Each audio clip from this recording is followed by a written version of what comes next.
You've got to try my black bean walnut brownies, which are gluten and dairy free.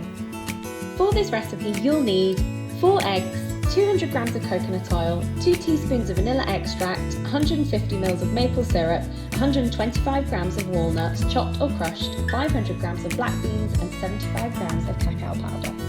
Preheat your oven to 175 degrees and add in the beans, eggs, cacao, vanilla extract, and don't forget to melt down your coconut oil first before adding it into the blender and blitzing for 3 minutes, stirring with a spoon in between if you need. Stir in the walnuts, saving a handful spare for the top, and have a quick taste test, then grease and line a baking tin before adding in your brownie mix and spreading evenly with the back of a spoon.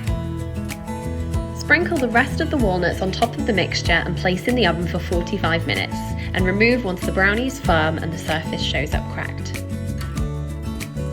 Leave to cool and then cut up into square shapes and enjoy.